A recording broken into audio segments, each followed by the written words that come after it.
please, I promise to make things right. Do not give up on us. I still love you. They say that in life, some pain does not arrive with warning. It does not knock on the door. It does not announce itself. It simply walks in, sits at your table, eats your food, and then tells you the house is no longer yours. That was what happened to Amara on a Tuesday morning in March. She had woken up that day like any other Tuesday. She had ironed her husband's clothes before he asked. She had made pap the way he liked it, not too thick, not too watery, and placed it on the kitchen table. She had hummed while she worked, a woman at peace, a woman who believed that 12 years of marriage had built something unshakable. She was wrong. Tunde came downstairs that morning, dressed differently, not in what she had ironed. He wore a newer cloth, one she didn't recognize, and his face carried an expression she had never seen in all 12 years of knowing this man. It was not anger. It was not sadness. It was distance. A cold, deliberate distance, like a door shutting inside his eyes. He sat down. He did not touch the pap. He folded his hands on the table, looked at his wife, this woman who had stood by him when he had nothing, who had sold her jewelry to keep the business alive in its early struggling years, who had buried 2 pregnancies in silence and smiled through the grief so that he wouldn't worry. And he said, "Amara, I want a divorce." The words fell like stones into still water. She laughed first, because sometimes when the pain is too big, the body reaches for laughter as a shield. "Tunde, stop playing." But he did not smile. He did not say he was joking. He pushed an envelope across the table, crisp, white, already sealed, and said, "My lawyer will be in touch." And then he stood up, left the pap untouched, and walked out the front door. That was the last morning Amara lived in her own home. Now, you must understand who Tunde was, because this story does not make sense without understanding the size of the man. Tunde was not just wealthy. He was the kind of wealthy that made newspapers cover his birthday. He was the kind of man whose handshake could open a ministry. He owned a construction empire spanning 3 states, properties in Victoria Island, a fleet of oil vessels he leased to multinationals in the Niger Delta, the kind of man who received phone calls from Abuja at midnight and answered them. And he had built it all, every single brick of it, while married to Amara. She had been there at the beginning. When Tunde was a young man with a wheelbarrow and a dream, she had been the one to say, "I believe you." When the banks refused him, she had gone to her father for the loan. When contracts fell through, she would rub his shoulders at night and say, "Tomorrow will be different." For 12 years, she had been the quiet engine behind a roaring machine. And now, the machine was discarding her. The community erupted. Lagos does not keep secret well, and Tunde's circle, businessmen, politicians, church elders, old classmates, they all knew Amara. They respected her. Some of them privately whispered that she was the reason Tunde succeeded at all. So when word spread that Tunde had not only filed for divorce, but had been seen publicly with a young woman barely into her 30s, a light-skinned woman named Zara, always dressed in designer clothes, always on his arm at events, the community turned against him with the fury of a betrayed people. Friends stopped taking his calls. His pastor preached a sermon that everyone agreed was directed at him personally. His business associates' wives organized a lunch specifically to comfort Amara. His own mother wept on the phone to him for an hour. But Tunde did not flinch. He was seen at restaurants with Zara, at events with Zara, at church with Zara, a different church, mind you, a new church in a new part of town. He smiled in photos. He looked at ease. He looked infuriatingly like a man who had no regrets. And Amara? Amara was moved out of the family home within 3 weeks. The court settlement gave her a fraction of what she deserved. Her lawyers called it suspicious, said the financial documentation Tunde presented was confusing, layered, almost impossible to trace. and she ended up with a mid-range apartment and a monthly stipend that felt like an insult. She who lived in a mansion in Victoria Island, she who hosted governors' wives for dinner, now she sat in a 2-bedroom flat and stared at the wall. But here is what Amara did not do. She did not break. She cried. Oh, she cried, the ugly, heaving kind of crying that empties a person. She cried for the marriage. She cried for the children she never had. She cried for the woman she thought she was, a wife, a partner, a cornerstone, only to discover that she had been classified as something expendable. She cried, and then she wiped her face and she got to work.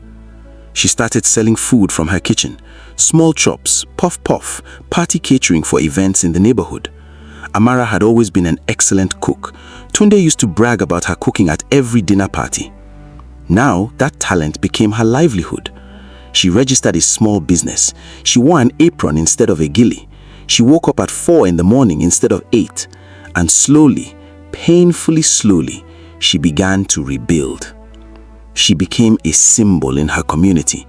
Women admired her. Young girls pointed to her as proof that a woman does not need the man who abandoned her. Articles were written about her in lifestyle blogs. She became, reluctantly, an inspiration. But inside, deep inside, where no article reached, she was still a woman with a wound that refused to close. Because the hardest part was not the poverty. The hardest part was not even the humiliation. The hardest part was the unanswered question that lived in her chest like a stone. Why? Why had Tunde done this? The man she knew was not cruel. He was complicated, yes. Private, yes. Sometimes focused on his work at the cost of our time together. But he was not a cruel man. Or so she had believed. And that doubt, that crack in her certainty, was perhaps the most painful thing of all. 3 years passed. 3 years of early mornings and sore feet and customers who sometimes paid late. 3 years of watching Tunde's face in newspapers, always beside Zara, always looking prosperous and unbothered. 3 years of rehearsed indifference. Amara had learned, by necessity, to act as though she didn't care. She would say his name flatly when it came up in conversation. She had perfected the art of the dismissive shrug. She attended her church, grew her catering business, which had by now expanded into a proper commercial kitchen with 3 employees, and she told herself every morning that she was done with the past. She was not done with the past, but she was managing. Then came the morning everything changed. It was a Friday. Amara was at the bank, not the same branch she used to visit when she was Mrs. Tunde with a joint account, but the smaller branch near her shop. She was there to withdraw money for a supply run. The teller processed her regular account and then paused. She looked at her screen, she looked at Amara, then at the screen again. "Ma, are you aware you have another account with us?" Amara frowned. "I have only one account here." The teller lowered her voice. "There is a second account linked to your BVN, Ma. It was opened 3 years ago. I'm seeing it flagged here on my side." Amara stared at her. That cannot be right. But it was right. She was led to the branch manager's office. Documents were brought out. An account in her full legal name, with her BVN, with her signature on the opening forms, a signature she did not remember writing. And in that account, deposited in careful, irregular installments over the past 3 years so as not to trigger regulatory flags, 653 million naira. Amara sat very still in that chair. She read the figure 3 times. She looked at the branch manager. She said nothing for a long time. Then she asked very quietly, "Who made these deposits?" The manager checked the records. The deposits had come from a series of corporate accounts, different company names, different states, but all traceable after enough cross-referencing to a single beneficial owner. She already knew the name before they said it. Tunde. She couldn't believe it, because the man she had spent 3 years hating, the man whose name she had trained herself to say without emotion, the man whose photograph in the newspaper she had learned to turn past without looking, has been secretly, quietly, systematically placing millions of naira into her bank account, without telling her, without taking credit, without asking for gratitude. Amara sat in her car outside that bank for 40 minutes. She did not drive. She did not call anyone. She simply sat and stared at the dashboard while her understanding of the last 3 years tried to rearrange itself. It would not arrange. Nothing made sense. She had one thought, one burning, furious, confused thought. I need to find Tunde. I need to look him in the eye and demand an explanation. But God, or fate, or whatever force governs the timing of things, had other plans. Because that evening, before she could make a single move, her phone rang. It was a number she didn't recognize. She almost didn't answer. The voice on the other end was a woman, calm, professional, almost rehearsed. "Mrs. Tunde? My name is not important right now. I am calling to inform you that Mr. Tunde passed away this afternoon at the Reddington Hospital in Victoria Island. I'm sorry for your loss." The line went dead, and Amara sat in her car for the second time that day and did not move, and did not make a sound. Not because she was sad. She didn't know yet what she was. She was simply empty. The funeral was large. Whatever community had turned its back on Tunde in the years of his apparent moral failure, they all came back for the burial. Lagos forgives the dead quickly. The church was full. The eulogies were long and golden. Men who had not spoken to Tunde in years now stood at the podium and wept genuinely, remembering the man he used to be. Amara attended. She sat in the back. She wore black. She accepted condolences from people who had called her every week for 3 years to sympathize over the divorce and now weren't sure which emotion to offer her. She watched Zara across the church, this woman who had been publicly the reason Amara's life fell apart. Zara sat in the front row in an impeccable black dress, face composed, eyes dry. Too composed, Amara thought. Too dry. She filed the observation away. 1 week after the burial, the will was read in the office of Tunde's senior lawyer, a sharp-faced man named Barrister Adeyemi, who had represented Tunde for 2 decades. Amara almost didn't go. She had no legal reason to attend. She was the ex-wife, after all, and the divorce had been finalized. But Barrister Adeyemi's his personal letter, hand-delivered to her apartment, had said only, "Your presence is specifically required." She went. The room was full of people who expected things. Tunde's younger brother, who had managed one of the subsidiary companies, 2 business partners who had been with him from the early days, a cousin who had flown in the previous evening, Tunde's elderly mother, seated in the center of the room like a quiet queen, and Zara, sitting upright, hands folded, expression unreadable. Bar Adeyemi cleared his throat and began. Minor bequests first, staff gifts, charitable donations, a scholarship fund. People nodded. The room was tense but civil. And then the main estate. The properties, the business interests, the accounts, the oil vessels. All of it. Not to his brother, not to Zara, not to a trust, to Amara. The room went very, very quiet. Tunde's brother stood up. "This is a mistake." "It is not a mistake," Bar Adeyemi said simply. "She is the ex-wife. They were divorced." The will was written and notarized 2 months after the divorce was finalized. Tunde was of sound mind. He was explicit.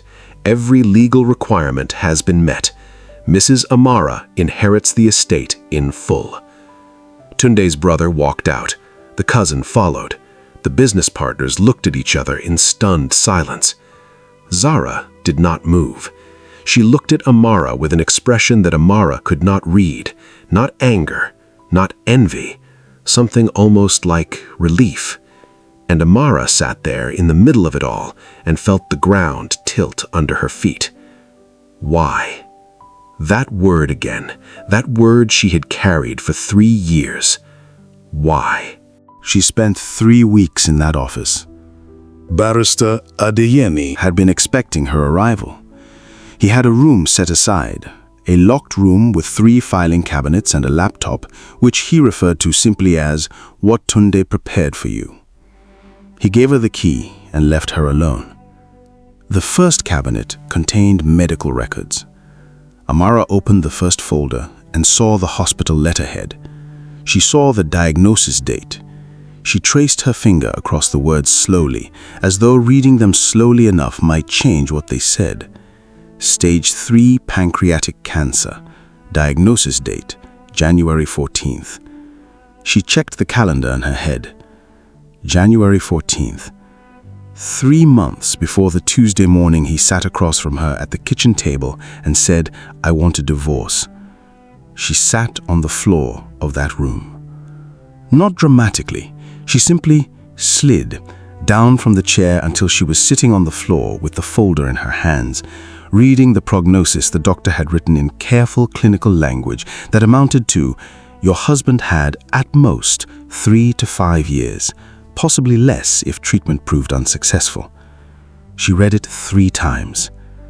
The second cabinet contained correspondence, letters from a private security firm, threat assessments, surveillance reports, intelligence summaries prepared by someone named only as Falcon, a code name she would later discover, used by a professional investigator.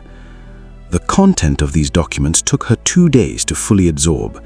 It emerged piece by piece, letter by letter, annotated photograph by annotated photograph, that in the year before the divorce, Tunde had come into possession of information suggesting that 2 of his most trusted business partners were systematically defrauding his company, not just skimming, engineering a full takeover, using regulatory connections to begin a process that would see his business empire repackaged and transferred through a network of shell companies.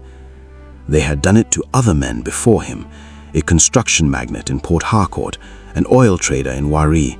Both men had ended up ruined, financially, reputationally, in some cases legally, while their businesses were absorbed into an invisible empire controlled by men whose names appeared on no public documents. And when Tunde began to investigate, when the people around him noticed he was asking questions, the threats had started. First subtle, then not subtle. A car following him for 3 days in February. A phone call in which a voice said only, "Let it go, Tunde, or the people you love will feel it." The people you love. Amara. They threatened you, she thought, reading the surveillance report with hands that had begun to shake. They threatened me, and you didn't tell me. Why didn't he tell her? She found that answer in the third cabinet. The third cabinet contained Tunde's personal journals. Not a diary. Tunde was not a diary kind of man. These were more like case notes, logical, methodical entries, plans, contingencies. The way a man who built a business empire from nothing thinks through a problem, with columns and subpoints and starred notations. But between the plans, there were moments of rawness that stopped her breath. January 22nd, she read, her voice barely above a whisper, alone in that locked room. Doctor confirmed the diagnosis today. I have been sitting with it for 8 days. I cannot tell Amara. She will fight me on everything I am about to do, and her fighting will put her in danger. The only way to protect her is to make her believe she has no reason to stay. A wife who has walked away from a marriage is harder to threaten than a wife who stands beside her husband at a press conference. They need a target. I will not give them one. She turned the page. February 3rd. The divorce papers were filed today. Amara's face when I told her. I will not write what I saw there. I cannot. I will carry it. That is the assignment. March 17th. She has started a catering business. My contact confirmed she is managing. Good.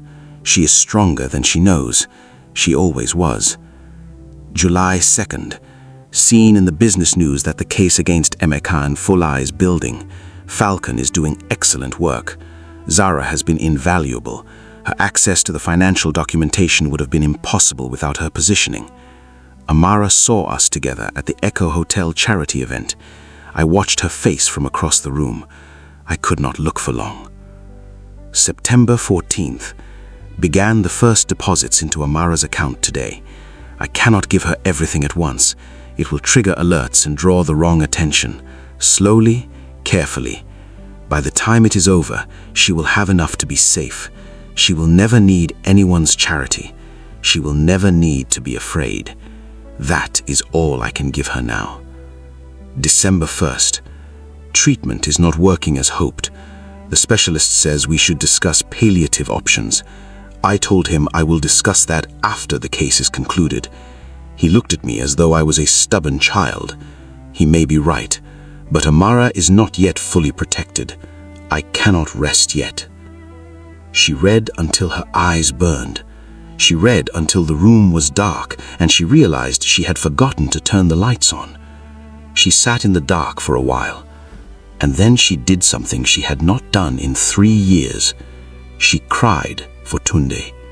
Not for herself, not for the marriage she had lost, or the years of loneliness, or the humiliation of being the woman the community pitied. She cried for him, for this man who had received a death sentence in January and spent the months that followed engineering the most elaborate act of love she had ever heard of. Not roses, not poems, not grand gestures, just the methodical, painful, lonely work of making sure she would be safe after he was gone. A man who had let himself become a villain to protect the woman he loved.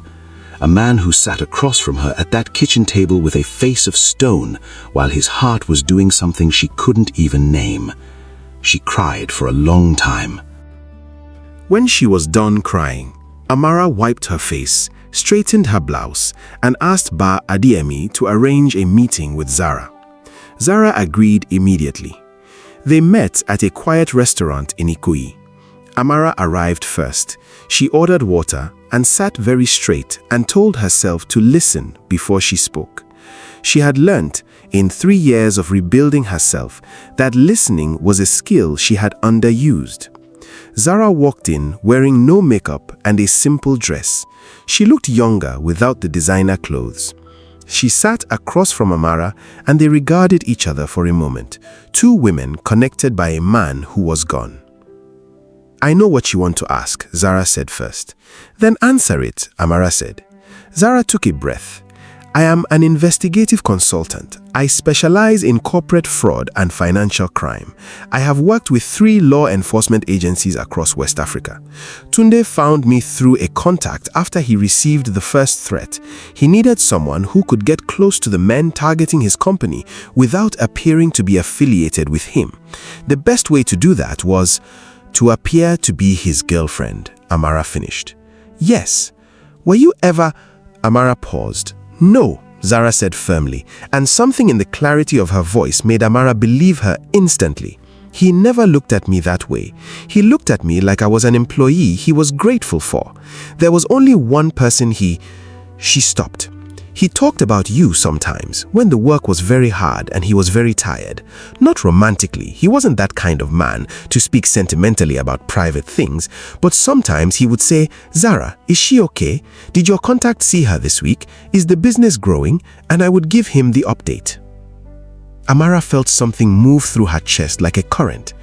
"He was monitoring me?" "Protecting, there is a difference. He had a security detail watching your apartment for the first 18 months. Discreetly, you would never have known. 2 of the men who posed the biggest threat to him knew about you. He was not certain how far they were willing to go. He was not willing to find out." "And the case?" "Concluded 4 months before he died. Both men are in custody. Their assets have been frozen pending trial. The business is clean." Zara paused. "He asked me after the verdict came in whether he should reach out to you, tell you the truth." Amara looked up sharply. He decided not to, Zara continued. He said you had rebuilt your life. He said you were happy or getting there. He said if he told you the truth while he was still alive, you would come back and then you would watch him die, and he didn't want that for you. He didn't want him to be the reason you went through that kind of loss. The restaurant was very quiet. Outside, Lagos moved in its perpetual noise. At last, Amara said, he was a stubborn, impossible, maddening man. Yes, Zara agreed. He should have told me. Yes, I could have. Amara stopped. Could have what? Been there, held his hand, told him she forgave him for a plan she hadn't known was a plan? I could have told him I understood. I think, Zara said carefully, that was exactly what he was afraid of. Not that he wouldn't understand, but that if you told him you understood, he would have broken, and he couldn't afford to break. There was too much left to do. Amara pressed her lips together. She looked out the window for a long time. Then she said, "Thank you for keeping him company." And Zara said, "Thank you for giving him a reason to keep going." I want to stop the story for a moment, because I've been thinking about something, and I think you've been thinking about it too. We live in a world where love is performed, where love means the Instagram post, the public declaration, the grand airport arrival with flowers. We have come to measure love by what is visible, by what other people can see and validate and double tap. And by that standard, Tunde was a bad man. A husband who abandoned his wife, a man who paraded a younger woman, a man who let his community despise him without offering a single word of defense. By every visible measure, he failed. But in the invisible places, in the locked rooms and the private journals and the late-night account transfers and the discreet security detail outside her apartment, he was doing something that most people who claim to love someone will never do. He was choosing her safety over his own reputation.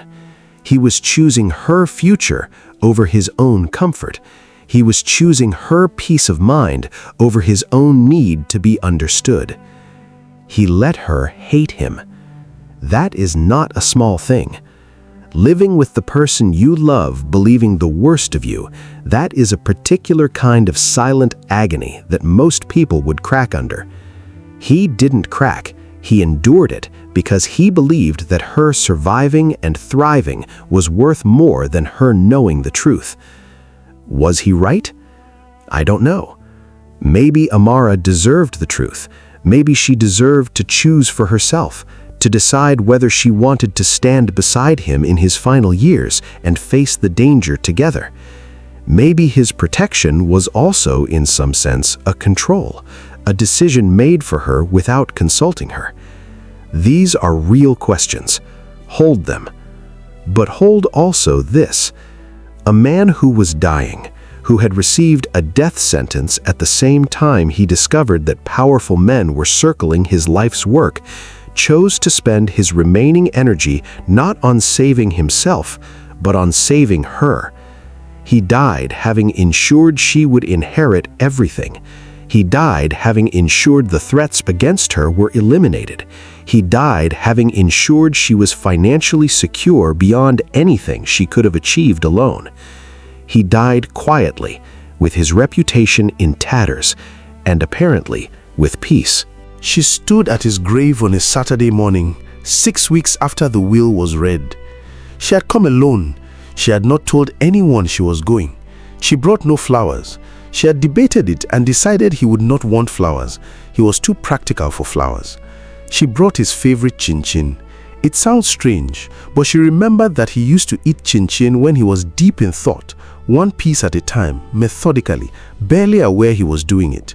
She had spent years being mildly annoyed by this habit. She would find the paper bags all over his study, behind the couch, on his car dashboard. She brought chin-chin. She set it at the foot of his headstone. She sat on the grass beside it. She said nothing for a while. Then she spoke.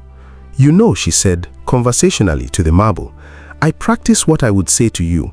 I had a whole speech. I was going to be angry. I had arguments, very good arguments, Tunde. You would have respected them. About consent, about choice, about the right of a person to know the truth about their own life. She paused. I am still a little angry. I want you to know that. You should have told me. I am not a fragile woman, and you knew that. I could have handled it. She picked a blade of grass. But I also know you, and I know that you were protecting something you couldn't risk, and I know that for you, protecting me meant doing it completely. You were never a man who did things halfway. That was always your problem. Too thorough, too controlled, too certain you knew best. She almost smiled. I forgive you, she said. Not easily. She said it the way you lift something very heavy, with effort, with full awareness of the weight. I forgive you for the Tuesday morning. I forgive you for the months of silence. I forgive you for not trusting me enough to let me choose. I forgive you for dying before I could tell you that I know now, before I could watch your face when I said, Tunde, I understand. Her voice broke on that last word. She let it break. She sat with it for a while, the air moving around her, the distant sound of the city, that city that never stops going about its Saturday morning business. But I want you to know something too, she continued when she could speak again. What you built for me, the account, the will, the protection, the years of secret love, I am going to use it well. Not because I owe you, but because I am the woman you believed in. I was always that woman. I just needed 3 years in a flat in Surulere to remember it. She stood. She dusted her clothes. She looked at the headstone one last time. You were a stubborn, impossible, maddening, brilliant, deeply foolish man, and you loved me in the most complicated way I have ever heard of in my life. She picked up her bag. I'll take it. Amara became, in the years that followed, one of the most prominent business figures in Lagos. She kept the catering company. She did not abandon it. The people who worked there had been with her through the hard years, and she did not abandon the work that had rebuilt her. But she expanded it. She turned it into a hospitality group, hotels, event centers, restaurants. She hired well.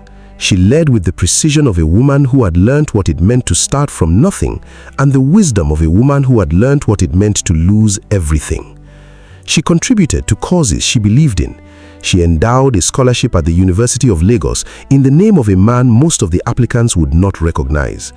She never remarried, not because she was unable to love again, but because she decided that her life at this point belonged to her, fully, completely, without division. She visited his grave every year on that Tuesday in March, the anniversary of the morning he sat across from her and said the words that broke and ultimately shaped everything. She always brought chin-chin. As for Zara, she continued her work. She testified in the fraud case. She moved on to other assignments, other cities, other complicated missions that required a particular kind of invisible courage. She and Amara kept in touch. Occasional messages, a lunch once a year. 2 women bound by the memory of a man who had asked each of them to carry something they didn't choose.